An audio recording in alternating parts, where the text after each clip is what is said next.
Howdy folks, my name's Christian and welcome to Bullish on Farming. Today just visiting our Herefords. Rolled out about 1/3 of a bale over there, and we're stocked up with 800-pound 5x4 feet round bales, and we got these heifers on the farm November 5th, and they were on grass the day they arrived. This farm was probably resting for about a month and a half.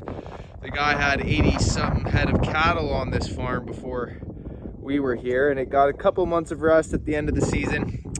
So nothing crazy, but up until this point, our 3 heifers and our yearling bull, and these girls are yearlings as well, have been on grass. And there's our bull. He'll probably come and visit us. He tends to move with the girls. And so today is December 10th. And the plan for our farm is to keep our animals on grass all the time. Of course, there are extreme conditions where you might have to take your cattle off your fields for pasture quality management. But that's why we have, the barns, and we got a beautiful area out there for the bull with his enclosures and shelters, heated water troughs, equipped for a Canadian winter. We got down to -10 last night, and the thermostats weren't set on the insulated troughs properly, so I came into frozen water troughs, had to bust those open and adjust the thermostat. It's all thawed out now, so it's all working good. And I just want to slowly make these girls over there to their hay laying on their ground, because these girls aren't so used to the program. I've had them just open free range grazing because these fields weren't rested properly, and for me to do paddocks in them, I didn't see it as worth it. I wanted them to go around and graze what they saw as fit. And when you're just talking about 3 head, folks, there's not much to worry about, especially since this field doesn't tend to pool. It's higher and drier, and then it dips down to a lower, more wet section. But the cattle don't spend much time there. I could really fence it off if I wanted with the poly braid wire.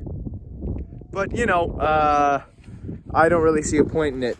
It's just 3 head here. So, yeah, the idea is to keep our animals on the land 100% of the time. Okay, we know sometimes you can't keep your animals on the land if things get too wet or extreme conditions cause you to take the animals off. So it's always good to have a place to put your animals and take them off the field. However, for the quality of life for our animals and the lifestyle that we want to offer our animals on the farm, I think it's great to be able to set up your farm so that you can keep your animals on land through all 4 seasons, because we get 4 seasons here in Canada. And some folks are traditionally very used to taking their cattle off their fields for winter and putting them in a permanent paddock style setting, or a sacrificial field, which just ends up turning into a mud field without proper management. And that's all fine and good. That's your farm. That's just not what we want to do here. We want to keep the process of regenerating the soil a constant on this farm. And of course, we're not always going to be able to do that perfectly, but with daily evaluation, I got both feet on the farm every single day. In our growing season, I'm moving the cows every day, sometimes every 2 days. And that's how we do our mob grazing program, and it's so crucial to increasing the soil health on our farm. So this is just year 1, not even, folks. We're just starting out, and we're very excited about, growing this farm. It is an absolute dream of mine that is now coming into reality, and I'm happy to share my journey along the way, because having worked on, a handful of farms, all of them really doing some type of regenerative work, grass-fed organic farms. So that's really just kind of been my laneway. I've never been too picky, but I have come to find that if I were producing, and I am producing, but I always looked at it as if I'm producing my own food that I want to eat and kind of has the highest good for every single aspect involved, then, personally, I don't feel inspired to be spraying chemicals on my fields. And I also feel enthused and inspired to, grow these animals how nature intended it. So for a ruminant animal, you can see these cows are moving away from the hay. I never seen cows scared of hay, but maybe they never seen, it broken up like that. I have a nice healthy chunk there I really need to stir up, but soon enough they'll get into it, I'm sure, and we'll see if we can get that on camera. But like I was saying, I'm enthused to offer these animals a natural life that reflects nature's image and how they would be living in the wild, and integrating that into how, the lifestyle of the animals on the farm, which just so happens to have some of the best nutritional benefits that you can for your food, and on a production side offers you the ability to give your animals the best quality of life, which includes good hygienic conditions. And it is just a win-win-win. And are you guys gonna go get that hay or what? So I rolled out this first bale because, up until this point, the girls were grazing pretty healthily. And I haven't seen anyone's rumens going empty. And I did up to this point, they have a feeder gate all the way past those barn, where they could feed a bale, and they went through, I think it was 1 round bale in 3 weeks. So really the majority of what they were consuming was on grass here, and we've grazed this field right down. So technically it's overgrazed, but because I only have 3 head on here, and because the trade-off is that my cattle get to be eating grass through typically dormant months, I'm willing to make that trade-off to offer them, the hygienic conditions of nature recycling the bacteria. And this is a large enough area, 5 or 6 acres, for them to move however they want without really anywhere going rank too quick. And I am blessed because it's higher and drier, and with a -10 freeze last night, this ground is firm. I was just gonna put a bale out here and let them graze, consume, just mob it. But if we start dipping into thawing temperatures, that might be a recipe for a nice poaching in this field, which wouldn't be the end of the world, but it's still early in December. I don't really see the point in risking it yet.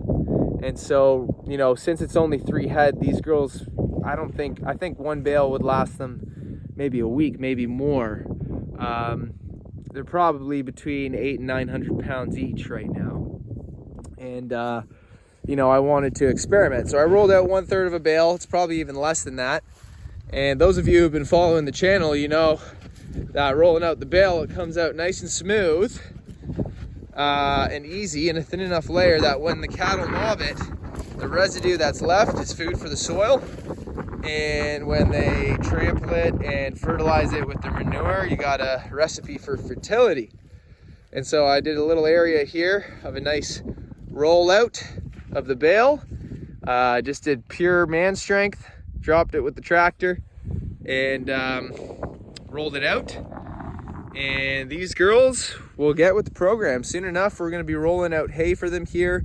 And then as we get closer to January, I'm going to have bales placed, maybe some in this field, but I really wanted to focus on the next field, where I'm going to be placing bales and then limiting the consumption of those bales with electric fencing and opening up, an amount of feed for a allotted amount of days, whether it be, it's a small group. We get some more calves on the farm. Let's say they go through a bale every 5 days or a week. I'll probably open up a section for 5 days or a week. Once they're done consuming all that feed, open up another section. And that's how you sweep the cattle down the field all the time they're able to track back to the water trough. And so you're able to keep your animals on the land through the winter if you're doing something like bale grazing. And we love to do that, because I'll tell you right now, I am not a huge fan of cleaning out permanent style paddocks for cattle. You put a group of large animals in one section and things can get messy really quick. So you know, by having them out in nature and how it's designed, it's amazing because it's got it all figured out anyways. The animals walk spontaneously and drop their manure, so it doesn't really just, you know, conglomerate in one area. Eventually it would, depending on how big your area is, but that's the beauty of rotations. Moving your animals frequent enough that doesn't even become an issue. It actually becomes your strength because it becomes part of your fertilization program and how you're regenerating your land. And just in time for the end of the video, I think these cows have finally figured out, hey, hey. Yeah, so you know, like a thicker area like that, I would actually kick around, but because they're just investigating and discovering out that there's hay now, I'm not going to spook them away. I'm going to let them pick through it, and then maybe later tonight or tomorrow morning I'll come and kick through some of the thick stuff. A big reason why I didn't want to roll out the whole bale is because I didn't want most of the bale to go to waste. You know, wasting a bale is something that we expect when we roll out our bales. However, you can mitigate that waste. You know, when I'm rolling out bales for 50 head and it's 2 bales a day, I'm not too worried because that's what the cows consume. But if these girls are going through a bale in, you know, 7 days, let's call it, you know, that's 7 days for this hay to just get, you know, be out here, get rained on, get trampled, and kind of start to go a little expired and no longer fresh to the cattle's taste. So you'll end up wasting more than you want. So by rolling out a bit right now, it's kind of my experiment. I'm going to gauge how much they consume of it and how much of it is wasted. And then, you know, I'll just scale out from there. We're starting small, and the beauty about it is that when you start small, you can start sustainable. And then you can grow, and when you start to sense that things are no longer self-sustainable, you kind of know your limits, or will have to, and then you can start thinking differently if you want to expand in certain ways. But, you know, if we want to keep our animals on the land year-round, then starting small, that's pretty easy to do. So it's easier to do, you know, with a small group of 8 by having more acres than you need for those animals. It's easier to keep your animals on year-round because you can keep areas of your farm resting for longer and save them for dormant seasons stockpiled. But if you're already starting with your max capacity, you might find that you can't really do that. So the beauty of starting small is that we can have the aspirational vision of keeping our animals on the land year-round, and by growing at a sustainable rate, you know, we can cross the bridges that come at certain periods of time and evaluate how we can continue what we're doing or if we have to pivot. But I like the idea of keeping the animals on the land, and you're going to see more of that here and how we do that, you know, scaling up from a small operation, because we got a big farm here and we got big dreams for it. So I'd like to say thanks for stopping by, folks, and God bless you all. We'll see you on the next one.